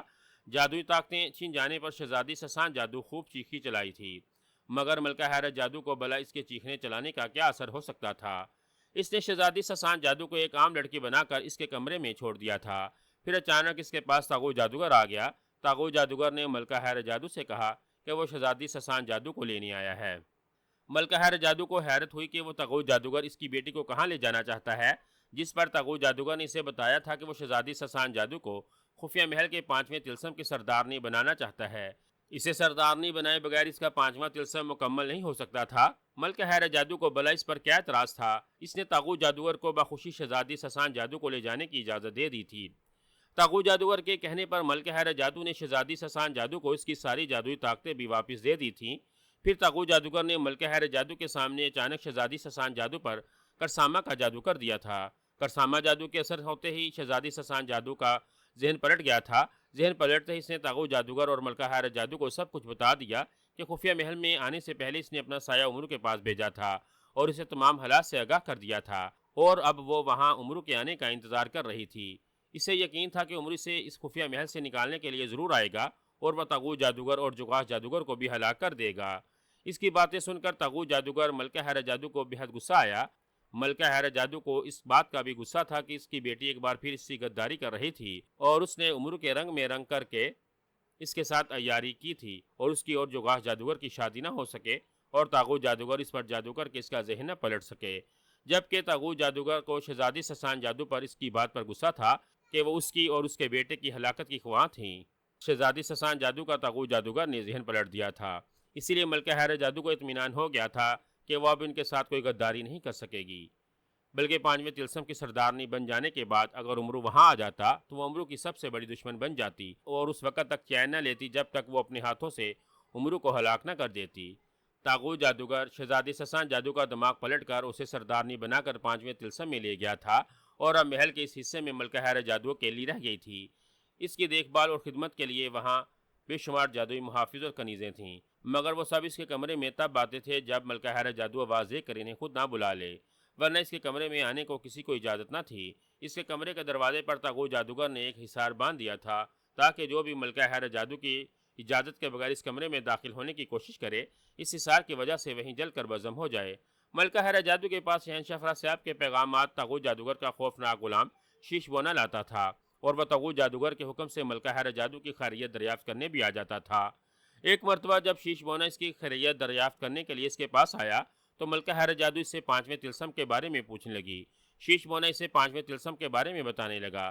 اس نے ملکہ حیرت جادو کو بتایا اگر امرو پہلے 4 طلسم ختم کر کے 5ویں طلسم میں داخل ہو گیا تو وہ اس طلسم کو اس صورت میں ختم کر سکتا ہے جب وہ شہزادی سسان جادو کو ہلاک کر دے۔ شہزادی سسان جادو کو جب تک وہ اپنے ہاتھوں سے ہلاک نہیں کرے گا 5واں طلسم کبھی ختم نہیں ہوگا۔ 5واں طلسم شہزادی سسان جادو کو ہلاک کرنے سے ختم ہوگا۔ یہ سن کر ملکہ حیرت جادو پریشان ہو گئی۔ وہ جانتی تھی کہ شہزادی سسان جادو امرو کو بے حد پسند کرتی ہے، مگر امرو اسے بالکل پسند نہیں کرتا تھا۔ ویسے بھی 5ویں طلسم میں شہزادی سسان جادو امرو کے دشمن کے روپ میں اس کے سامنے آنے والی تھی۔ ان طلسمات کو ختم کرنے کے لیے امرو کچھ بھی کر سکتا تھا، اور اگر اسے 5ویں طلسم ختم کرنے کے لیے شہزادی سسان جادو کو ہلاک کرنا پڑتا تو وہ ایسا بھی کر سکتا تھا۔ اب ملکہ حیرت جادو کو افسوس ہو رہا تھا کہ اسے اپنی بیٹی کو 5ویں طلسم میں نہیں بھیجنا چاہیے تھا۔ شہزادی سسان جادو جیسے بھی تھی آخر اس کی بیٹی تھی، اس کے سوا اس کی اور کوئی اولاد نہ تھی، اور اس کی اکلوتی بیٹی اس طرح امرو کے ہاتھوں ہلاک ہو جائے یہ بلا وہ کیسے برداشت کر سکتی تھی۔ اب یہ پریشانی سے اندر ہی اندر کھائے جا رہی تھی۔ وہ سوچ رہی تھی کہ اگر امرو نے 5ویں طلسم میں آ کر شہزادی سسان جادو کو ہلاک کر دیا تو وہ شہنشاہ افراسیاب کو کیا جواب دے گی۔ شہنشاہ افراسیاب کو شہزادی سسان جادو پر امرو کو پسند کرنے کا غصہ ضرور تھا، مگر وہ اپنی بیٹی پر جان چھڑکتا تھا۔ شہزادی سسان جادو کی ذرا سی تکلیف پر وہ تڑپ اٹھتا تھا، پھر بلا وہ شہزادی سسان جادو کی ہلاکت کیسے برداشت کر سکے گا۔ ملکہ حیرت جادو اپنی دیوی دیوتاؤں کو یاد کر رہی تھی، اور اس کی ایک ہی خواہش تھی کہ امرو کبھی خفیہ طلسم میں پہنچ ہی نہ سکے۔ اگر وہ خفیہ محل میں آ بھی جائے تو پہلے 4 طلسمات میں کسی نہ کسی کا شکار ہو جائے تاکہ اس کی بیٹی امرو کے ہاتھوں ہلاک ہونے سے بچ جائے۔ اس کی مجبوری تھی کہ وہ 5ویں طلسم سے شہزادی سسان جادو کو واپس بھی نہیں بلوا سکتی تھی۔ طاغوت جادوگر نے اسے بتایا تھا کہ پہلے 5ویں طلسم کی سردارنی بگوری بدرو کو بنایا گیا تھا، جسے شیش بونے کے مشورے سے وہاں سے ہٹا دیا گیا تھا، اور اسی کے کہنے پر شہزادی سسان جادو کو وہاں کی سردارنی بنا دیا گیا ہے۔ اب اس کی جگہ کسی اور کو وہاں کی سردارنی نہیں بنایا جا سکتا تھا۔ خفیہ محل کے طلسمات اب اسی صورت میں قائم رہ سکتے تھے کہ کسی طرح امرو ہلاک ہو جائے۔ طاغوت جادوگر نے یہ 7 طلسمات 3 ماہ کے عرصے تک کے لیے قائم کیے گئے تھے۔ اگر 3 ماہ میں امرو وہاں نہ آتا تو طلسمات خود بخود ختم ہو جاتے، اور ان طلسمات کے ختم ہوتے ہی شہزادی سسان جادو 5ویں طلسم سے نکل آتی۔ 3 ماہ کے بعد شہزادی سسان جادو اور جوقاش جادوگر کی شادی کرا دی جاتی۔ اس طرح ملکہ حیرت جادو کی شہزادی سسان جادو کی طرف سے فکر مند ہو جاتی۔ امرو سے بچنے کے لیے بعد میں وہ پتال میں بھی جا سکتی تھی، مگر اب مجبوراً سے 3 ماہ کا انتظار کرنا ہوگا۔ جب سے شہزادی سسان جادو 5ویں تلسم کی سردارنی بنی تھی، ملکہ حیرہ جادو کو کسی پل چین نہیں آ رہا تھا۔ ہر پل اس سے اپنی بیٹی کے سر پر امرو کے روپ میں موت منڈلاتی دکھائی دے رہی تھی۔ اب بھی وہ پلنگ پر بیٹھی یہی سوچ رہی تھی، اگر امرو 5ویں تلسم میں پہنچ گیا تو وہ اپنی بیٹی کو اس ظالم کے ہاتھوں ہلاک ہونے سے کیسے بچائے گی۔ اسی لمحے اچانک وہاں جماکا ہوا شیش بونا نمودار ہو گیا۔ اسے دیکھ کر ملکہ حیرہ جادو چونک پڑی۔ اس نے شیش بونے کی طرف دیکھتے ہوئے کہا، ہاں ملکہ عالیہ، میں آپ کو بتانے آیا تھا کہ امرو خفیہ محل میں داخل ہو گیا ہے، شیش بونے نے کہا، اور اس کی بات سن کر ملکہ حیرہ جادو یوں اچھل پڑی جیسے بستر میں اچانک اس نے انتہائی زہریلے ناگ نے کاٹ لیا ہو۔ اس کا رنگ یک لک زرد ہو گیا۔ امرو یار خفیہ محل میں آ گیا؟ او مگر کیسے؟ وہ خفیہ محل میں کیسے آ سکتا ہے؟ اس محل کے بارے میں طلسم و شباب میں سوائے شہنشاہ افراسیاب کے کوئی اور نہیں جانتا تھا۔ ملکہ حیرہ جادو نے حیرت اور خوف سے ہکلاتے ہوئے کہا، اس سے خفیہ محل کا راستہ شہنشاہ افراسیاب کی ہی وجہ سے ملا ہے، شیش بونے نے کہا، اور پھر وہ امرو کی عیاری اور شہنشاہ افراسیاب کی حماقت کے بارے میں اسے تفصیل بتانے لگا کہ وہ کس طرح امرو کی عیاری میں آ کر سرخ موتی لے کر خفیہ محل میں آیا تھا، اور ان سرخ موتیوں کو خفیہ محل میں آنے کی وجہ سے امرو کو اس محل کے بارے میں معلوم ہو گیا تھا۔ اس نے موتی محل سے باہر پھینک دیے تھے، اور وہ اگر ایسا نہ کرتا تو ان سرخ موتیوں کی وجہ سے امرو کو ان طلسمات کے رازوں کا بھی پتہ چل جاتا۔ یہ سب سن کر ملکہ حیرہ جادو ساکت رہ گئی تھی۔ امرو سامری جادوگر کے روپ میں شہنشاہ افراسیاب کو اپنے جال میں پھنسا لے گا، یہ اس نے خواب میں بھی نہ سوچا تھا۔ شہنشاہ افراسیاب جیسا طاقتور جادوگر سامری جادوگر کے روپ میں امرو کو نہیں پہچان سکا تھا۔ اس کے طلسم ہوشربا میں کی ہوئی تمام حفاظتی تدبیریں دھری کی دھری رہ گئی تھیں، اور امرو جس آسانی سے خفیہ محل تک پہنچنے میں کامیاب ہو گیا تھا، یہ سوچ کر ہی ملکہ حیرہ جادو کو پسینہ آ گیا تھا۔ امرو جس دھڑلے سے طلسم ہوشربا میں داخل ہوا تھا، اس نے شہنشاہ افراسیاب کو بھی دھوکہ دے دیا تھا، اور طلسم ہوشربا میں موجود خوفناک عفریت اور جادوئی پتلے بھی امرو کو نہ دیکھ سکے تھے۔ اس امرو کو بھلا اب ان طلسمات میں آنے سے کون روک سکتا تھا؟ اور امرو جس بے خوفی سے خفیہ محل میں آیا تھا، اگر اس نے طلسمات کو ختم کر دیا اور پھر وہ 5ویں طلسم میں آ گیا تو کیا ہوگا؟ 5ویں طلسم کو ختم کرنے کے لیے امرو کو شہزادی سسان جادو کو ہلاک کرنا ضروری تھا، اور اپنی جان بچانے کے لیے امرو شہزادی سسان جادو کو بھی ہلاک کر سکتا تھا۔ یہ سوچ کر ہی ملکہ حیرہ جادو کو اپنے رونگٹے کھڑے ہوتے ہوئے محسوس ہو رہے تھے، اور اسے یوں لگ رہا تھا جیسے اس کی اپنی بیٹی ہلاک ہونے سے نہیں بچ سکے گی، وہ اپنی پیاری اور اکلوتی بیٹی کو اب کبھی زندہ نہیں دیکھ سکے گی۔ شیش بونا اسے مسلسل واقعات بتاتا جا رہا تھا، مگر ملکہ حیرہ جادو کے کان شہزادی سسان جادو کی ہلاکت کے خوف سے سائیں سائیں کر رہے تھے، اور اسے شیش بونے کی آواز جیسے سنائی ہی نہیں دے رہی تھی۔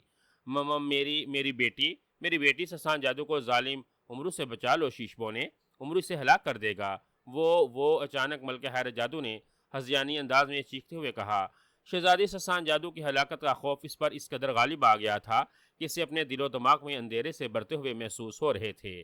پھر خوف کی زیادتی کی وجہ سے اس کا دل بیٹھ گیا، اور اس کے ذہن میں اندھیرا گہرا ہوتا چلا گیا، اور اس کا سر ایک طرف ڈھلک گیا، وہ بے ہوش ہو گئی تھی۔ سنہرے عقاب کے روپ میں امرو یار نہایت بلندی پر تیزی سے مشرق کی پہاڑوں کی طرف اڑا جا رہا تھا۔ دور سے اسے اونچے اونچے اور بڑے بڑے پہاڑ صاف دکھائی دے رہے تھے۔ ان پہاڑوں میں ایک پہاڑ ایسا تھا جس کی چوٹی سے اسے آگ کے شعلے بلند ہوتے دکھائی دے رہے تھے۔ آگ کے ساتھ اس پہاڑ سے سیاہ دھواں بھی نکل رہا تھا، جو اوپر جا کر سیاہ بادلوں کی شکل میں پھیلا ہوا تھا۔ وہ ایک آتش فشاں پہاڑ تھا جس کا چوڑا دہانہ کھلا ہوا تھا، اور مسلسل تیز اور خوفناک آگ اگل رہا تھا۔ محافظ بونے نے امرو کو بتایا تھا کہ خفیہ محل میں جانے کا راستہ اسے آتش فشاں پہاڑ کے اندر ہے، اسے آگ اگلتے ہوئے پہاڑ کے اندر جانا ہوگا۔ اس آگ اگلتے پہاڑ کے اندر سیڑھیاں تھیں جن کی تعداد لامحدود تھی۔ امرو نے وہ سیڑھیاں اترنی تھیں، وہ سیڑھیاں اتر جاتا تو اس کا خفیہ محل میں داخل ہونے کا مرحلہ پورا ہو جاتا۔ محافظ بونے نے امرو کو یہ بھی بتایا تھا کہ سیڑھیوں کا کوئی راز ہے، اگر امرو اس راز کو پا لیتا ہے تو وہ چند سیڑھیاں اتر کر پہلا مرحلہ یا پہلا طلسم عبور کر سکتا ہے، ورنہ وہ ساری زندگی سیڑھیاں اترتا رہے گا، تب بھی وہ پہلا طلسم ختم نہیں کر سکتا۔ البتہ محافظ بونے نے امرو کو یہ ضرور بتایا تھا کہ ہر 7 سیڑھیوں کے بعد دوسرے رنگ کی سیڑھیاں ہیں، یعنی اگر پہلی 7 سیڑھیاں سفید ہیں تو اگلی 7 سیڑھیوں کا رنگ نیلا ہوگا، اس سے اگلی سیڑھیاں سرخ، اور اسی طرح 7 مختلف رنگوں کی سیڑھیاں ہیں، اور وہاں ایسی 1000 رنگ سیڑھیاں ہیں۔ 1000 رنگ گزر جانے کے بعد پھر بھی ویسی ہی سیڑھیاں شروع ہو جاتی ہیں، اور ان سیڑھیوں کا راز پائے بغیر ان سیڑھیوں کا سلسلہ ختم نہیں ہوگا۔ محافظ بونے نے امرو کو ان سیڑھیوں کا کوئی راز نہیں بتایا تھا، اسے جو بھی کرنا تھا اپنی ہی ثوابدید پر کرنا تھا۔ امرو کو ان انوکھی سیڑھیوں کا طلسم بہت عجیب اور خوفناک معلوم ہو رہا تھا۔ وہ سوچ رہا تھا کہ اگر اسے ان سیڑھیوں کا راز معلوم نہ ہوا تو وہ کیا اسی طرح ساری زندگی سیڑھیاں اترتا ہی رہ جائے گا؟ مگر اب جو بھی ہونا تھا وہ ہو کر ہی رہنا تھا۔ امرو نے پیچھے ہٹنا سیکھا ہی نہیں تھا، اسی لیے وہ کعب کے روپ میں اٹھتا ہوا اس آتش فشاں کے پہاڑ کے پاس آ گیا۔ آتش فشاں پہاڑ کے پاس آ کر اس نے زمین پر آتے ہی اپنا اصلی روپ بدلا اور سر اٹھا کر آگ اگلتے پہاڑ کی طرف دیکھنے لگا۔ پھر اس نے زنبیل سے چاندی کی سفید ٹھنڈی گولی نکال کر منہ میں رکھ لی۔ اس گولی کی خاصیت کی وجہ سے اب وہ آگ میں کود جاتا تو اسے آگ کوئی نقصان نہ پہنچا سکتی تھی اور نہ ہی اسے تپش کا احساس ہوگا۔ چاندی کی سفید گولی منہ میں رکھ کر عمرو نے سنہری جوتوں کو کہا کہ اسے آتش فشاں پہاڑ کے دہانے تک پہنچا دے۔ اس کا اتنا ہی کہنا تھا کہ اسی لمحے اسے ایک ہلکا سا جھٹکا لگا اور وہ آہستہ آہستہ اوپر اٹھنے لگا۔ سنہری جوتیاں اس نے پہلے ہی پہن رکھی تھیں۔ ان سنہری جوتیوں کی مدد سے وہ آتش فشاں پہاڑ کی چوٹی کے اوپر آ گیا۔ پہاڑ میں اس قدر سرخی تھی کہ عمرو کو اس سرخی کے سوا نیچے اور کچھ دکھائی نہیں دے رہا تھا۔ پہاڑ کے دہانے سے آگ کے نکلنے والے خوفناک شعلے عمرو کے ارد گرد ناچ رہے تھے، مگر نہ عمرو کو آگ کی تپش محسوس ہو رہی تھی اور نہ آگ اسے جلا رہی تھی۔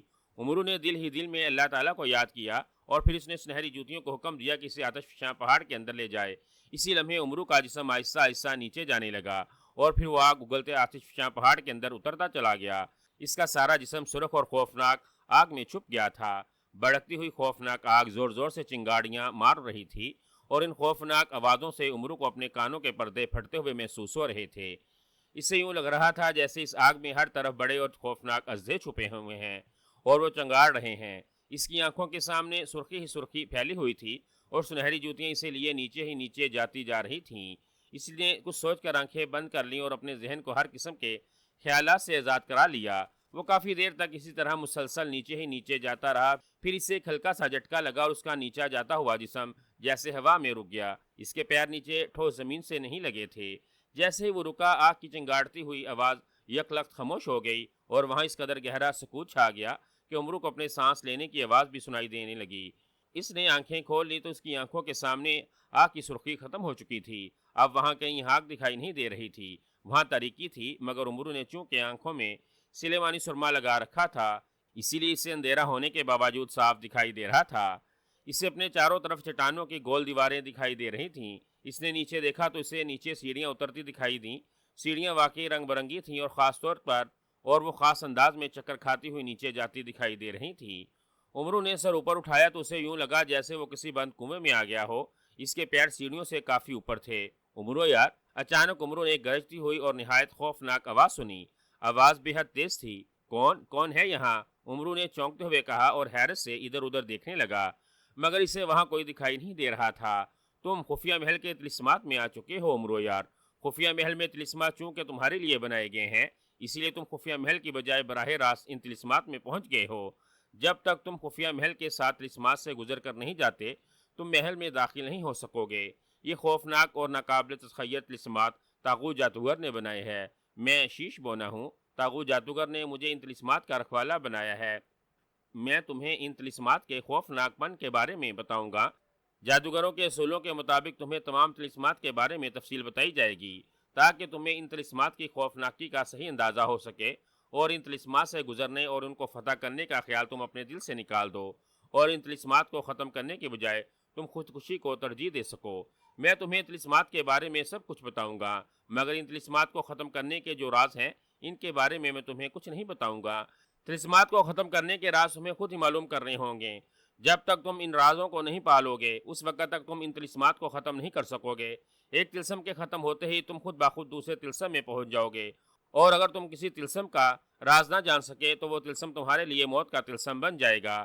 تم اس طلسم کا شکار ہو کر ہلاک ہو جاؤ گے اور تمہاری لاش جل کر وہیں راکھ بن جائے گی۔ گرجتی اور گونجدار آواز نے عمرو سے مخاطب ہوتے ہوئے کہا، اور یہ سن کر عمرو کو قدرے سکون آ گیا کہ اور کچھ نہیں تو کم از کم اسے ان طلسمات کے بارے میں تو بتا دیا جائے گا۔ اسے ان طلسمات کی حقیقت کا پتہ چل گیا تو اسے کم از کم سوچنے اور سمجھنے کا موقع تو مل ہی جائے گا اور وہ کسی نہ کسی طریقے سے اس طلسم کا راز پا ہی لے گا جس طلسم میں بھی وہ جائے گا۔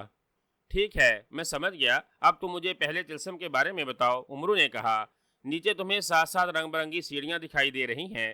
ان سیڑھیوں سے تم نیچے اترتے جاؤ گے تو وہ اوپر سے غائب ہوتی جائیں گی۔ ان سیڑھیوں کا ایک خاص راز ہے، اگر تم نے وہ راز پا لیا تو ان رنگدار سیڑھیوں کو اتر کر تم جلد ہی ایک صاف ستھرے فرش پر پہنچ جاؤ گے، ورنہ تم زندگی بھر یہ سیڑھیاں اترتے رہ جاؤ گے اور سیڑھیاں کبھی ختم نہیں ہوں گی۔ جہاں تم تھک کر بیٹھ گئے یا گر گئے تو وہ لمحہ تمہاری زندگی کا آخری لمحہ ہوگا۔ میں تمہیں چند ہی لمحوں میں ہلاک کر دوں گا اور تمہاری لاش جلا کر راکھ بنا دوں گا۔ یہاں میں تمہیں ایک اور ضروری بات بتا دوں، میں جانتا ہوں کہ تمہارے پاس بے شمار کراماتی چیزیں ہیں اور تمہارے سر پر نیک بزرگوں کے بھی ہاتھ ہیں۔ تم آتش فشاں پہاڑ کی خوفناک آگ سے گزر کر یہاں تک ضرور آ گئے ہو، مگر ناکامی کی صورت میں جب میں تم پر وار کروں گا تو نہ تمہاری مدد تمہارے بزرگ کر سکیں گے اور نہ ہی تمہاری کراماتی چیزیں تمہیں بچا سکیں گی۔ شیش بونے کی آواز سنائی دی اور اس کی بات سن کر امرو کا دل دھک سے رہ گیا۔ شیش بونے نے اسے صاف صاف بتا دیا تھا کہ تھکنے اور گرنے کی صورت میں وہ ناکام تصور کیا جائے گا، اور ایسی صورت میں وہ فوراً اس پر وار کر دے گا، اور اس کا وار ایسا ہوگا کہ اسے ہلاک ہونے سے نہ تو اس کی کراماتی چیزیں بچا سکیں گی اور نہ نیک بزرگوں کی دعائیں جو ہمیشہ اس کے ساتھ رہتی ہیں۔ جانے سے پہلے میں تمہیں ایک مشورہ دوں گا کہ یہ طلسم تمہاری توقع سے بے حد خوفناک اور ناقابل تسخیر ہے۔ تم اس طلسم کو کبھی عبور نہیں کر سکو گے۔ تمہاری ناکامی کی صورت میں تمہیں میں اس قدر بھیانک اور دردناک موت ماروں گا کہ تمہاری روح تک لرز اٹھے گی۔ اسی لیے میں تمہیں یہی کہوں گا کہ اگر تم میرے ہاتھوں دردناک اور اذیتناک موت نہیں مرنا چاہتے تو طلسم میں اترنے سے پہلے ہی اپنی زندگی کا خاتمہ کر لو۔ تم اپنے ہاتھوں خود کو ہلاک کر لو تو تمہاری موت بے حد آسان ہو جائے گی، ورنہ شیش بونے نے کہا۔ اسی لمحے تیز زرناٹے دار آواز سنائی دی اور وہاں ایک بار پھر خاموشی چھا گئی۔ خودکشی؟ او نہیں، عمرو یار نے حرام موت مرنے کا کبھی خواب میں بھی نہیں سوچا۔ شیش بونے، اگر میری موت تمہارے ہاتھوں لکھی ہے تو میں چاہوں بھی تو کچھ نہیں کر سکوں گا، مگر میرا نام عمرو یار ہے اور عمرو یار بزدلی اور خوف کی موت نہیں بلکہ بہادری کی جدوجہد کرتے ہوئے ہلاک ہونا پسند کرے گا۔ میں یہاں ان طلسمات کا اپنی مرضی سے خاتمہ کرنے آیا ہوں اور اٹل ارادوں کے ساتھ آیا ہوں۔ تم شاید نہیں جانتے، جن کے ارادے مضبوط اور اٹل ہوتے ہیں وہ ناممکن کو بھی ممکن کر دیتے ہیں۔ مجھے خود پر یقین ہے، میں اپنے مضبوط ارادوں سے ان تمام طلسمات کو تباہ کر دوں گا۔ یہاں شکست میری نہیں، تمہاری اور تمہارے آقاؤں کی ہوگی، عمرو نے گراتے ہوئے بے حد ٹھوس اور خوش لہجے میں کہا، مگر جواب میں شیش بونے کی کوئی آواز سنائی نہ دی۔ اس نے جو زناٹے دار تیز آواز سنی تھی وہ شاید شیش بونے کی وہاں سے جانے کی ہی تھی۔ عمرو نے سر جھٹکا اور نیچے گول گول گھومتی ہوئی رنگ برنگی سیڑھیوں کی طرف دیکھنے لگا۔ اس کے قدموں کے نیچے پہلے 7 سیڑھیاں سرخ رنگ کی تھیں، اس کے بعد اگلی سیڑھیوں کا رنگ نیلا تھا، پھر زرد، پھر سبز اور اسی طرح نیچے جاتی ہوئی اگلی سیڑھیوں کے دوسرے رنگ تھے۔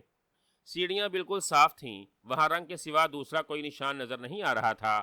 آخر ان سیڑھیوں کا کیا راز ہو سکتا ہے؟ عمرو نے بڑبڑاتے ہوئے کہا۔ وہ کافی دیر تک سوچتا رہا اور نیچے سیڑھیوں کو دیکھتا رہا، مگر اسے ان سیڑھیوں میں کوئی ایسی چیز دکھائی نہیں دے رہی تھی جسے وہ ان سیڑھیوں کے راز سے جوڑ سکتا تھا۔ سیڑھیوں کا راز جاننے کے لیے اس کا ذہن سوچ سوچ کر تھک رہا تھا۔ جب اسے کچھ سمجھ نہ آیا تو اس نے سوچا کہ اسے ان سیڑھیوں سے نیچے اتر جانا چاہیے۔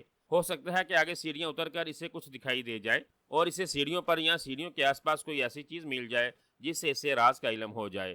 چنانچہ یہ سوچ کر اس نے سنہری جوتیوں کو نیچے جانے کا حکم دیا تو اس کا جسم حرکت میں آیا اور پھر آہستہ آہستہ نیچے جا کر اس کے پیر پہلی سرخ سیڑھی سے جا لگے۔ جیسے اس کے پیر سیڑھی سے لگے ایک تیز اور انتہائی گرجدار آواز سنائی دی۔ عمرو یار نے پہلے طلسم میں قدم رکھ دیے ہیں۔